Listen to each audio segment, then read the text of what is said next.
हे सज्जनों, हे प्रथापुत्रों, क्या आप जानते हैं कि हम जीवन में बहुत से कार्यों को, बहुत सी चीज़ों को बार बार सुनते हैं, लेकिन उनका स्पष्ट अर्थ या मतलब उनका हमें पता नहीं होता।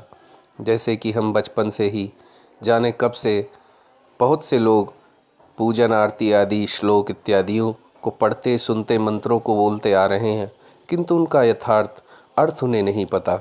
जैसे कि बहुत साधारण सी बात है कि भगवान शिव की आरती में जब यह वाक्य आता है कि ब्रह्मा विष्णु सदाशिव जानत अविवेका, प्रणव अक्षर में शोभित यह तीनों एका, तो हमें इसमें इस वाक्य में आधी तक ही समझ में आता है, लेकिन आधी बात हमें समझ में नहीं आती।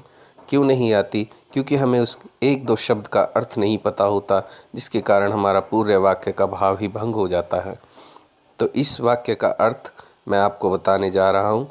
आप तो जब इसमें कहा जाता है कि ब्रह्मा विष्णु सदाशिव जानत अविवेका, यानी कि ब्रह्मा और विष्णु और शिव शंकर जो तीनों भगवान हैं, देवता हैं, यह तीनों को जो अलग अलग जानता है वह अविवेकी है, अविवेका है। मतलब कि उसमें वह ठीक से नहीं समझ पा रहा, उसकी समझ ठीक नहीं है, अभी उसे यह समझ में नहीं आया कि यह तीनों एक ही हैं, ये अनेक नहीं हैं, ये अविवेक है, ये ठीक से नहीं जानना है। जो ठीक से नहीं जानता, जिसे समझ नहीं है, उसी को अविवेकी कहा जाता है।